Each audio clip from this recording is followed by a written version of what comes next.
In this video, I'm going to show you exactly how to start investing in 2024 as a complete beginner. And this isn't going to be a basic course that shows you how to invest into your average ETFs or Roth IRA. I'm going to give you the exact A through Z full guide, and these are exact steps I use to make over $1 million in the stock market. So trust me when I tell you that this free course that you're about to watch is 10 times better than any other paid course you can possibly get online. And I know that because I'm actually the one that bought every single course you can think of. I spent thousands on researching the absolute best tactics, strategies, and techniques that you're about to get access to in this free course. If you really want to get results, make sure to stay locked in until the very end. Without any further ado, let's jump into my computer and dive right in. This is the ultimate free investing guide. It's a comprehensive, easy to follow, step-by-step guide to investing in the stock market. My goal isn't to make you rich or help you become a millionaire. It's to equip you with the skills to confidently invest in the stock market so you can become my next of many success stories. So a bit about me and my background. I started investing and trading in the market in 2018. I was unsuccessful for months. It took me a few months to ramp up to where I started seeing success. I started the exact way everyone else seeing this started. YouTube videos, books, losing lots of money, testing strategies. I've literally done everything. By 2019, I had $50,000 in my portfolio. I was obsessed with day trading and I was studying for PA school at that same time. By 2020, I took a bit of a pause to focus on getting into PA school, but I did day trading here and there. In 2021, as I was in PA school, one of my goals was to pay off my student loans. I day traded and was making roughly around $3,000 per day, and I probably amassed over $100,000 within a span of a month. Then I lost all of it. That scarred me for life, and it took me a while to get back into the market. I'd vowed to never day trade again. I had to find a better sustainable way of investing with little to no risk. In 2022, I finished school and stacked a bit of my capital up again and discovered a unique way to long-term investing. Then 2023 happened and I hit over $1 million in my portfolio. That's when I launched Long Wealth Capital as a passion project. I was already making money with my investments and took it beyond investing and trading before I launched Long Wealth Capital. So here's just a couple of my gains. Here's me in the Audi, and that's me going out with my girlfriend. So how do you get the most out of this course? Number one, save this video by leaving a like. You may not be able to watch this video in one sitting as it's a relatively long video. Ask all of your questions in the comments. You may have questions along the way, ask them in the comments and I'll do my best to answer them for you. 3, follow all of the steps carefully. Do not skip around. Understand that the steps are there for a reason. And 4, rewatch if needed. Fully understand everything so you can set yourself up for success. And in case you were wondering, we're not day trading or doing any options trading. You don't have to have tons of knowledge or experience in the market. You don't have to check the news or your portfolio 24/7. You can still do this while you work your 9-to-5 job. I still do. You don't need $50,000 to $100,000 to get started. You can start with little amounts of money, but you must understand investing is a percentage game. So don't expect crazy gains without putting lots of money up front. And in this course, I'm going to talk about number 1, the mindset of a 6 to 7 figure long-term investor. And this accompanies patience and discipline, control over your emotions, and risk management. Number 2, fundamentals. I'm going to go over my investing rules, how to find undervalued companies, supply and demand levels, setting entries and exits, Fibonacci levels, market psychology, price action and volume. And then 3, putting into action. We're going to set up your brokerage account. We're going to map your goals and how much you should be expecting in return, creating a plan for you, and overall how to become a consistent investor. And number 4, behind the scenes. You'll get to see what I'm looking at. You're getting an over-the-shoulder look at how I look and evaluate stocks and bringing it all together. So part 1 is the mindset. And it requires patience and discipline. The style of long-term trading and investing is all about preserving our capital so that we can buy at the safest level possible to ultimately compound our gains over time. Remember, we're not in the business of losing money. You hear the quote that 95 to 100% of traders fail. This is the reason why we do this type of investing. To be successful in this market, you're going to need to think differently than 95% of other people. You need to be a contrarian thinker. When people are selling positions and they're scared and down 3 to 5%, you should be finding opportunities in the market. If you're patient, you'll be successful in this market. People fail because they don't have a defined, well-structured plan that has a definite edge over the stock market. A lot of these traders don't have any level of technical analysis, and because they don't have that level of technical analysis or even experience in the stock market, they're not going to have that level of conviction to stay confident in their plays, and they end up selling out of these positions for a loss. We're going to be patient. We're going to be holding positions where we're willing to hold positions for a month, 2 months, 6 months, even a year if our price targets don't hit. The reality of this playing out for 6 months is unlikely, but just being willing to be able to hold these positions through thick and thin, that's how you're going to be profitable in this market. And here is a lot of the emotions that you're going to be going through in trading and investing. There's the optimism, excitement, thrill, and the euphoria when stocks are rising to new all-time highs.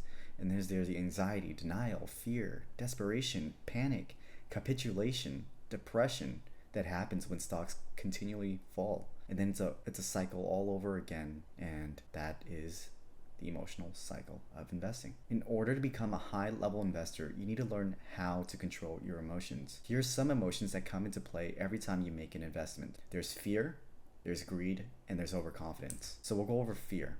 Have you ever sold a stock while it was going down and you realized that if you had held a bit longer, you would have been in the green? Fear often leads to impulsive decision making because you can't stomach the red days, but this is where you make your money. You dollar cost average in and better your average, and you're bullish on your position in your stock, and it eventually rebounds because you've done the preparation and you've done the research.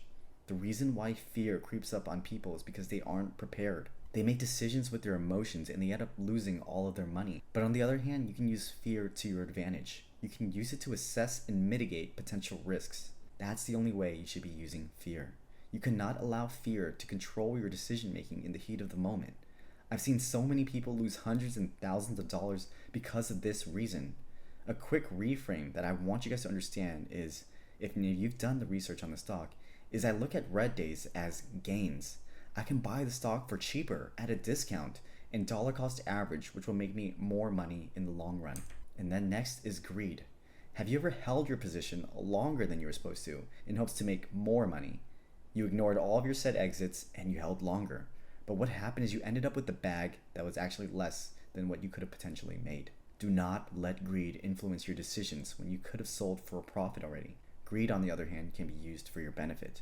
You can use greed and exercise self-control so you can make more informed investment choices. And lastly is overconfidence.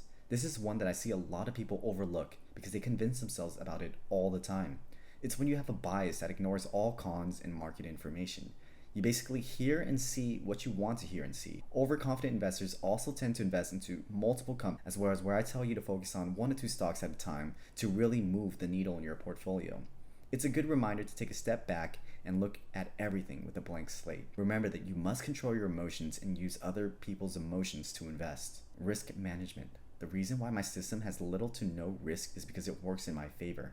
We're going to be buying companies that are undervalued. We have a medium to long-term focus that mitigates the impact of the market volatility, and we avoid value traps. We're going to do our fundamental analysis, make sure that these companies have a great long-term potential. My goal here isn't to eliminate risk. That would be impossible. My focus is to minimize it, as much risk as possible for you, and ultimately maximize our return. So that's part 1. I want you guys to drop any questions you have in the comment section, and I'll be there to answer your questions. So part 2 is the fundamentals. I do not believe there's any secret strategy or tactic when it comes to investing or trading. I believe that if you understand the core fundamentals, you'll be set. Investing doesn't have to be hard. It's quite simple. Anyone selling you on their secret strategy, you need to run far away. So my investing rules are quite simple. I never leverage. I never use options. I never think short term.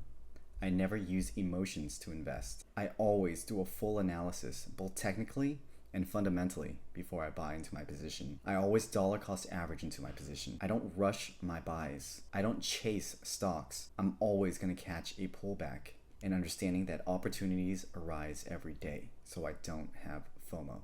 So finding undervalued stocks. How do you know if a stock is at that low point or a high point?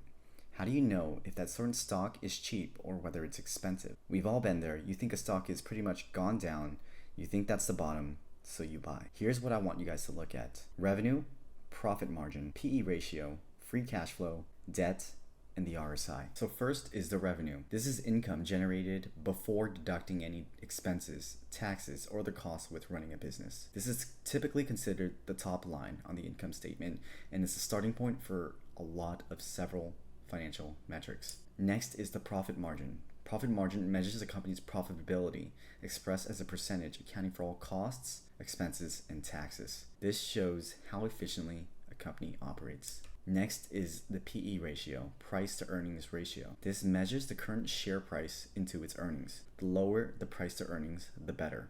Why exactly is that? The PE ratio of 5, it would theoretically take you 5 years to recoup your initial investment with the company's current ongoing profits. So if you had a PE ratio of 100, it would take you theoretically 100 years. And of course, you don't want that to happen, which is why you want a PE ratio that is low. And also what you guys want to do is compare the company's historical PE ratio averages. Next is the free cash flow. This is basically how much does it cost to pretty much operate a company and how much of that money is left over. It's a reliable measurement of how efficient the company is at producing cash from its regular business activities, and is an early indication of the cash flow shortages, which is essentially debts and whether or not the company could end up going broke. You don't want a company that has a shitty free cash flow, and if you end up buying into a company that ends up going bankrupt. Next is debt. Lower levels of debt is considered less risky. Seems pretty simple. If a stock is undervalued, crucial to ensure it's not due to excessive debt. Think about the current interest rates posed by the federal government right now. They've been increasing the interest rates. Those growth companies that has a higher amount of debt, they're going to be losing a lot more money and they're going to be at more risk of going bankrupt. And of course, that's going to reflect on their share price. Next is the RSI. RSI measures the speed and change of a price of a stock and can tell you if a stock is currently oversold or whether it's undervalued. An RSI below 30 is considered oversold and potentially undervalued. These are the companies that I look at and where I want to be entering into. An RSI above 70 is considered overbought. I would never touch any of these stocks. We're not going to be chasing companies. We're going to be finding companies that are completely oversold. Next is the macroeconomics. Macroeconomics refers to the market as a whole. These are the questions I want you guys to ask. What financial policies are being implemented by the federal government at the time? Is the government in a period of quantitative easing, where they're pumping money, inflating the economy, and overall the stock market? Or are they in a period of quantitative tightening, where they're reducing their balance sheet, taking the money away from the stock market, overall crashing the market? We'll be looking into things like inflation, a key metric that's been going on in the world. It also goes along with the interest rates. You also want to look into employment, unemployment rates, and to see overall how the economy is doing and understanding consumer confidence, whether people are still buying into leisure activities. Next is going over an example for you guys. When evaluating companies, you want to compare a stock with its competitors or companies in that same industry. So for this example, I'm going to go over Alibaba.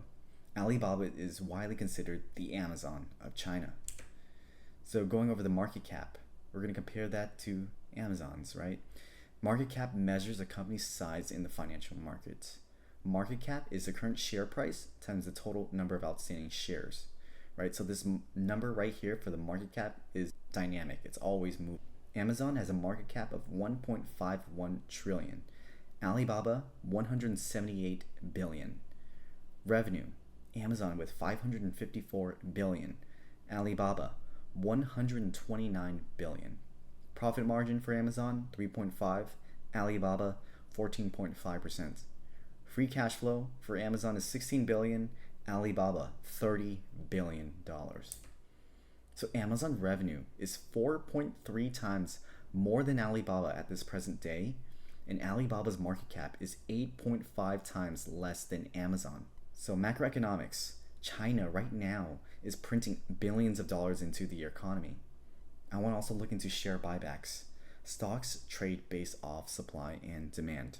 When a company issues share buybacks, it reduces the number of shares in the circulation, thus theoretically driving up stock price.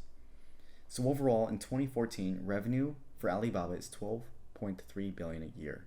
In 2023, its revenue is 126 billion per year, a 10-time increase on the revenue, but is trading at the same share price right now. as it was in 2014. Next, we'll go into supply and demand levels. This is how institutions, the one with the big money, the one with the billions, are able to trade. This is ultimately how they trade in the stock market, using supply and demand. I want you guys to understand that institutions, even with their big buy orders, cannot buy, they cannot exit huge positions without causing a major shift in the stock price, right? So what they need to do is that they need to buy in bits and pieces. These institutions are playing with millions, if not billions of dollars. They're going to place multiple smaller orders to ultimately accumulate into that one larger position. If an institutional investor wanted to buy 3 million shares all at one time, it's going to cause an imbalance in the stock market, right? Because demand is going to be so high, and they wouldn't be able to purchase, say, Apple if it was trading at $90 at that amount of shares. If they wanted to purchase at $90 per share, add 5 million shares or 3 million shares, not all their orders are going to fill at that price. So what they're going to do, they're going to purchase these shares all at one price that's not going to cause a too much dramatic shift in the stock price. And how they're going to do that, they're going to enter in bits. And when they do that, they leave unfilled orders. Remember, for every buyer, there's going to be a seller. Knowing that institutions have buy prices down at certain levels, we need to play as smart investors. We're going to wait for these prices to return to an area of major demand for these institutions, that they have these limit orders that's ultimately going to push the stock higher. I want you guys to not be a retail trader or investor. We need to put ourselves in the sides of these institutions. We need to put ourselves in the sides of profitable investors. I pulled out an article quote for you guys to pretty much get an idea of how profitable these institutions are. So the largest bank in the nation, JP Morgan Chase, led the way with $14.5 billion in profit, helped by the growth virtually across the board, including increases in lending and credit card transactions.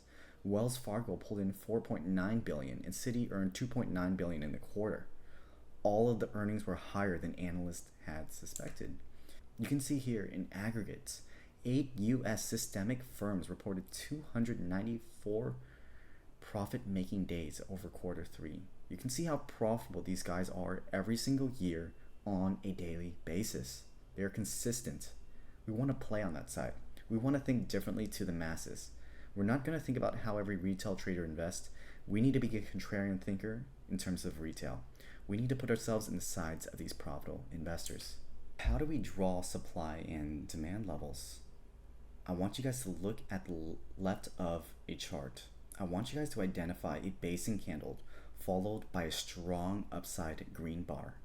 We're going to draw these zones starting from the top of the body of a basing candle to the bottom of a wick bar. And how do we draw support levels or zones? I want you guys, same steps, do look at the left side of the chart.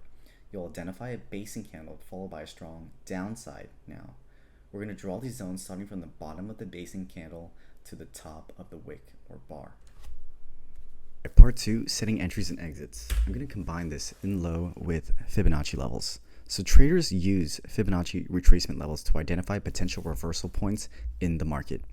After a significant price up or down, traders draw Fibonacci retracement levels to figure out where a stock may retrace before continuing its trend. It's used as support and resistance levels.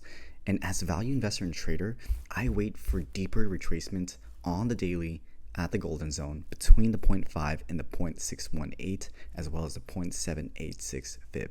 This is all mumbo and jumbo to you guys, but I'll show you guys in the next couple of moments. And ultimately, this is how I find my entries. Fibonacci levels should never be used as the sole technical indicator. You need to identify confluences within those levels to support your thesis. For example, supply and demand levels, bullish divergences, particularly the RSI divergence, and price action. One that I commonly use is mean reversion. All right, so this is Alibaba on the daily time frame, and I'm going to show you how I identify entries and exits. So to begin my technical analysis, I want to get an overview of how the stock is trading by getting the bigger picture. I first do that by identifying a trend line. I I will draw a trend line marking out all the tops, try to connecting as much points as possible. Here is my upper band trend line. I'll then identify a trend line on all the lower points. So from here all the way to here, connecting as much points as possible. So in terms of trading, this price action, if I were to find an entry roughly around here, this price action has not occurred just yet. How will I know to enter a stock around this level? Like I said, I draw a trend line roughly around here to pretty much begin a lower band trend line. I'll then identify areas of major support and demand. For my purposes, I'll be identifying areas of major demand. So looking to the left of the chart, I'm trying to identify a basing candle followed by a very big green candle. Looking right over here, there is a basing candle followed by a very big green candle. To draw an area of major demand, it would be the top of the body all the way to the lower wick. I would then plot that out. That would be my area of major demand. That leads us into present day. So as you can see, we are in an area of major demand, sitting on an area of major demand. You can see a doji candle here showing equal amounts of buying and selling, overall an indecision candle, and support around this level. This is also supported by my thesis of the 0.618 fib, while also playing far away from the moving average. Current RSI at this level was 23.42 at the time. Anything under 30 is considered oversold on the RSI. So we have multiple confluences in our favor. Our RSI is on the oversold portion at 23.42. We're sitting on a fib of 0.618.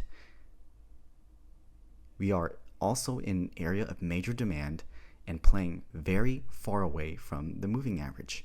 In terms of price action always reverts back to the mean. I have here the 50 moving average as well as the 200 moving average. This purple line is the 200 moving average. You can see every single time for price action, price always will come back to the mean. Take this for example. Right over here, every time the stock trades very far away from the moving average, always plays back into the mean, which is the moving average. Every time you see a stock trade far away from its moving average, comes back to the moving average, far away from the moving average, back to the moving average, far away from the moving average, back to the moving average. Time and time again. So, once again, sitting on an area of major demand, at a Fibonacci level, at our lower trend line, with price action reverting back to the mean. I have multiple confluences that support my thesis, and this is where I would begin my long. You have an indecision candle, you see support around this area, this would be an area to long into your position. How much profit are you able to generate time and time after again from this? Roughly around 10%. Ultimately, that is how I identify my entries and exits. For another example, let's go to a closer day with Alibaba. Alibaba at one point was trading around its Fibonacci level, traded below the Fibonacci level. We're playing into an area of major demand. If you guys check over here, area of major demand, basing candle followed by a very big green candle.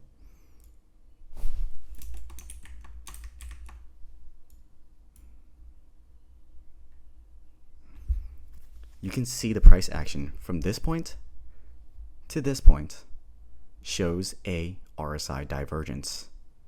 What is an RSI divergence? When a stock falls down, it generally is considered more oversold. In this case, even though price action was going down, the RSI was actually trending upwards. That is considered an RSI divergence. So at this point, we were trading at our lower trend line. We were trading in an area of major demand as well as as well as the stock being positioned very far away from its moving average, using the law of mean reversion, using supply and demand, using the lower trend line. You can see support has been bought up around this area, and this is where I found an entry to long into the position. Where do I exit most of my positions? Most of my positions are going to be exited using Fibonacci levels or moving averages. So I would take my profits roughly around here with an entry down over here. Profits would net you roughly around 8%. You can find these opportunities time and time again in the market. And this is exactly how I traded my portfolio to well over 7 figures. So price action is a leading indicator. Volume is a leading indicator. This essentially means that the action from the price action, what you see from the volume, this is what's happening in real time in the market, right? No delay, no lag, right? Now, I'm not saying not to just pretty much scrap out indicators, right? I told you it's very, very value. I'm a huge proponent in using these specific technical indicators, right? But you need to use it in combination, in low, with the price action and volume to get a good grasp about how the market is moving, right? Why do you want to use a lagging indicator? It's because you get a clear picture of what's going on in the market, right? Even though it's lagging, it pretty much formulates after, and you get the gist of what's going on in the stock and what's going on with the price action, right? Leading indicators, though it may sound great, right? These are things that are happening as the market's going on, leave you prone to a bunch of fake outs, right? That's how people lose so much of their money. They just follow price action, they just follow volume, but they don't understand that using these things leaves you prone to false breakouts, all this kind of stuff that many traders are trying to get you into, right? And I veer away from that, right? We're going to put ourselves in the best situation so that we can profit, right? Less risk amount as possible. So what I'm going to do is I'm going to equip you guys with the skills of combining the use of price action and volume in combination with the moving averages in the RSI, right? To give us every advantage that we can have over the market, right? So what is volume? Volume is the transactions that occur in the marketplace, right? You see these bars that happen under your chart. That's the volume bar most of the time, right? If you guys don't have this bar, just shoot me a DM. I'll go over how to set that up for you. But it should be default for the majority of traders or in people's charts, right? So like I said, the market is an auction, right? There are buyers and there are sellers, right? They're essentially going to agree on a price, and when they agree on that price, when that seller agrees to that buyer at that certain strike price or whatever it may be, that transaction takes place, which is known as volume. One of the seller, one of the buyers equates to one volume, right? They're going to decide what is the fair value for that stock, right? How are we going to use volume? We're going to identify aggressive buyers and aggressive sellers, right? We're going to use this auction model to pretty much understand what's going on in the market, whether people are really getting into a stock and they're really buying into a stock, or they're really selling a stock, right? With the auction model, there's a bid and there's an ask, right? What is the bid? They're limit orders. What is the ask? They're essentially market orders, right? Limit orders, what does that mean? With stocks, you have the ability, us retail investors, institutions, have the ability to set limit orders and market orders. Limit orders are prices that we pretty much set that we want to buy the stock at. Market orders are more aggressive buying, more aggressive selling, right? They don't care exactly what price the stock price that they sell it at. It just needs to be at wherever the market is at that certain moment. So with volume, right, a couple scenarios that can go into play, right? Scenario 1, the stock goes up, the volume goes up. This is a good indication that a lot of people are buying into the stock. They are heavily invested into the stock. They want to get it in at around this price, which is why volume has shot up so much. Scenario 2, stock goes up, volume goes down, right? The stock is just going up, but the volume is going down. There's not many people interested in it at the moment, but the stock's going up. What does this mean for you as traders, as investors? It means that this volume, this price action that's going on in this stock, that it's going upwards, it's essentially fake, right? It's not real. It's real, but not in the sense that a lot of people are picking up the stock, which doesn't give us the best high probability play of making a profit, right? So ultimately, price action is king, right? It tells us what's going on in the market, what's the story that the market is trying to play out for us, and ultimately, what is the price going toward, right? By utilizing price action and volume, the combination of these two together as leading indicators, if the market's really strong, whether it's really weak, or it's trying to set us up for a trap, right? Is it going up, but the volume's down, and it's trying to get us to buy it because we're retail? Because a lot of people are retail traders, and they see a stock going up, they're just going to purchase the stock, but it's not built on any great foundation, so it ends up falling down later, and that sets up people for a trap, and vice versa for the bear trap, right? So price action, like I said, it's a leading indicator. I'm going to go over a couple secrets, 2 secrets for you guys in terms of price action, right? There's one called the mean reversion, right? This essentially means that price will almost always return to the average, right? I say almost because nothing is always, right? A stock, there's always a chance that out of the blue, some huge news comes out and the stock catapults or the stock ends up getting bankrupt or something, right? That's what a mean reversion is, though. You're going to see a lot of the times price pretty much returns back to its average. I'm going to go over this more in depth over the execution in a few slides. Secret number 2, candlesticks. Candlesticks, right? So what does this mean? This is just a simple large green candle, no wicks, right? The body itself will tell you a huge part in the price action, the whole story of this stock and where it's heading, right? It means buyers found that the price was so attractive, they bought in huge quantities. Buying pressure was so high that price started going up. Selling pressure was so weak, it couldn't fight these buyers, right? It showed why with such a great close. The close meaning up here, right? Extremely bullish, right? This down here would be essentially be a great area of a support. So now let's go over to the execution, right? Sort of going over what I just taught you guys, right? Here is Alibaba stock, right? We'll go over volume and understanding whether certain price action in the stock is real or whether it's fake, right? So let's go look at the volume. Like I said, the volume bars are right under the stock price. Let's look at what happened over here. This is an earnings report. Look at that huge area of selling that just happened here. This is real people, institutions here, retail traders selling out of the position. We do not want to touch this stock the day afters, just because this is a clear indication people are trying to get out of the stock, right? Now we're going to wait until it hits a huge area of demand, right? So I drew areas of demand. This is just going over sort of my previous sort of technical indicators and sort of support and demands and Fibonacci levels, right? But as you can see here, we're combining the use of all these technical indicators that I have, the ones that I find that are extremely pertinent, sold off huge. Now we're entering a Fibonacci level, right? We can start seeing a lot of buyers. Let's go check the volume out.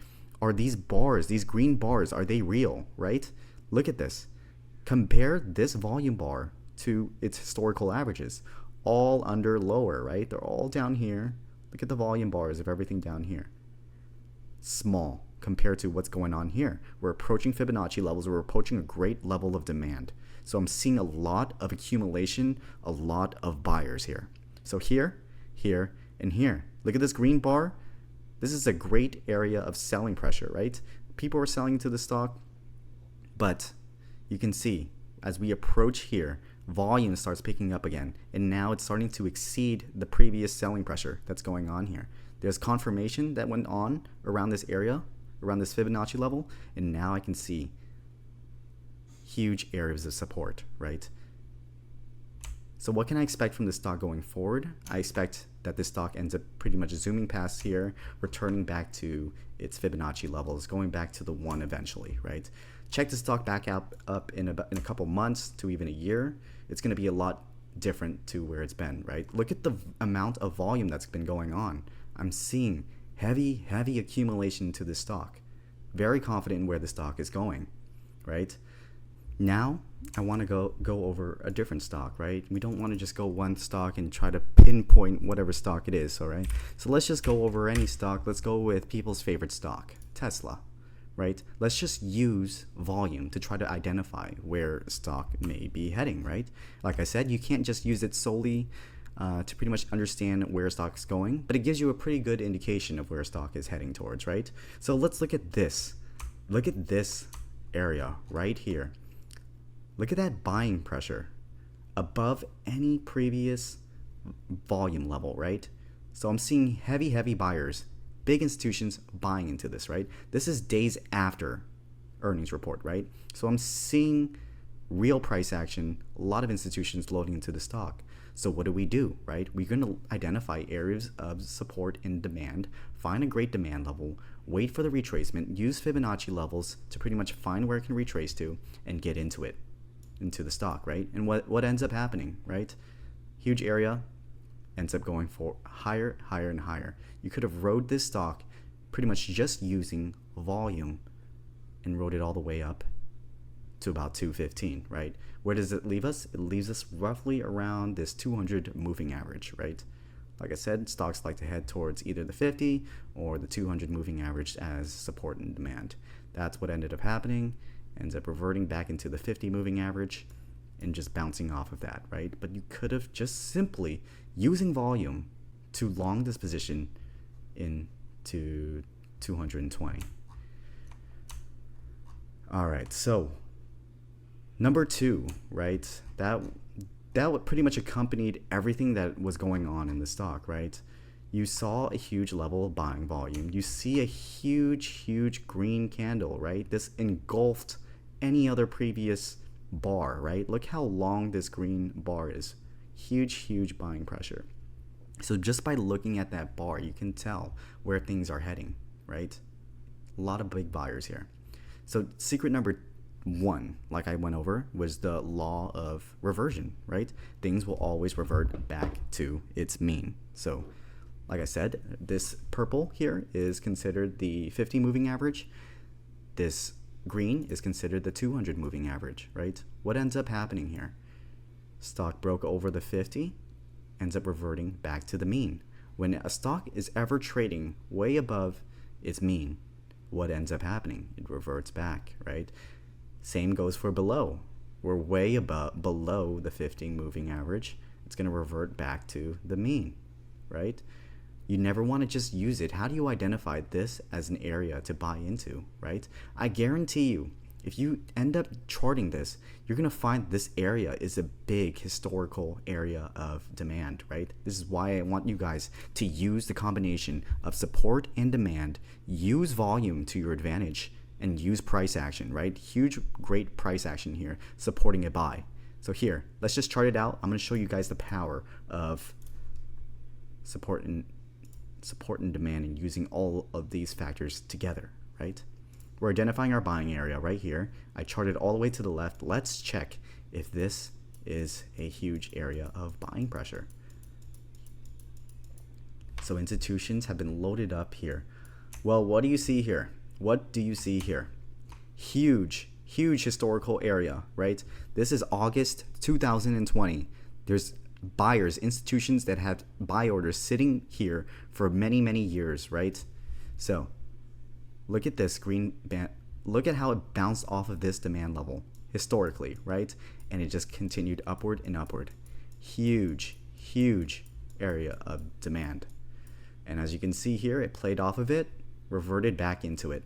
This is what I mean by you using everything together, finding confluences in your technical indicators to get into a long buy, right?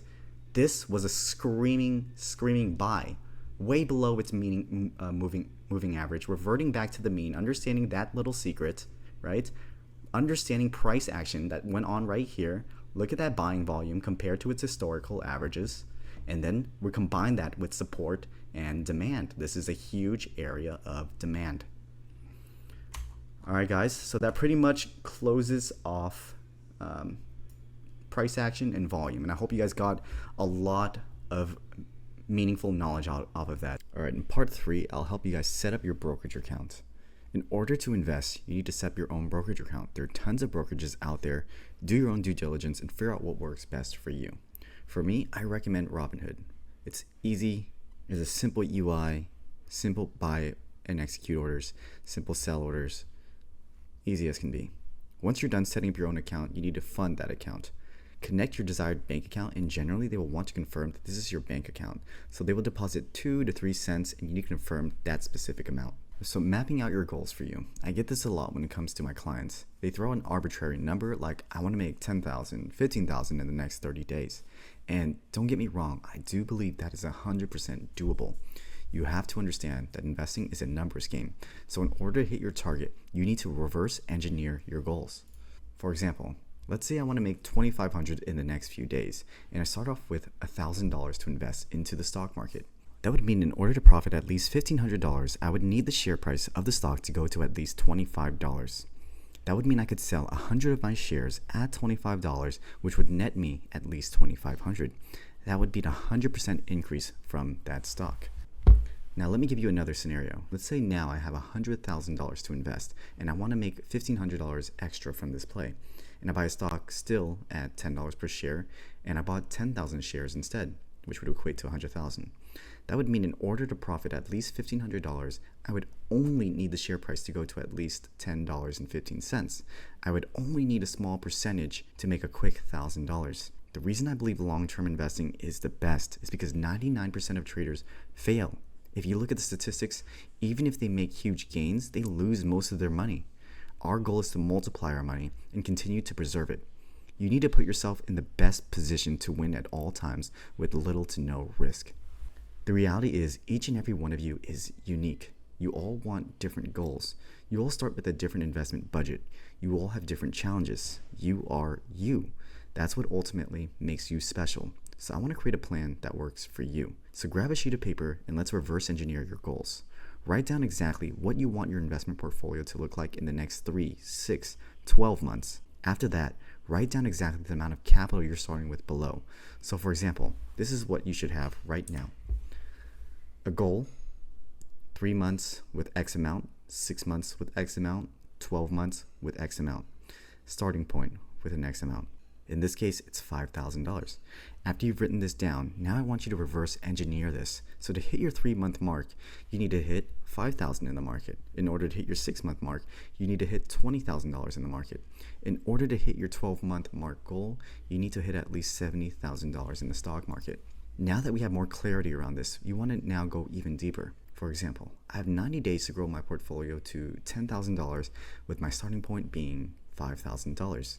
So let's do the math. 5,000 in 3 months equates to $1,667 per month. If we delve that per week, that would be $416 per week. If we go per day, that would be $55 per day. Now you know the exact numbers to hit your goal. That gets me into the mindset of all of my plays. I'm now thinking, okay, cool. I want to find a company that I can invest in that allows me to make $1,667 per month or whatever your goals are. Reverse engineer your goals. You need more clarity and you need to create a plan that allows you to thrive in the market. Being a consistent investor. I realize that there's no secret in how to become a consistent investor. There's no tactic, there's no strategy, there's none of that. It all boils down to what I believe can allow you to create a repeatable results in the market. This is how you can win 90% of your trades. Number 1, set clear goals. Before you even invest into the market, create your goals and have clarity around them. It will be much easier to stay consistent when you know exactly what you're aiming for. Number 2, risk tolerance.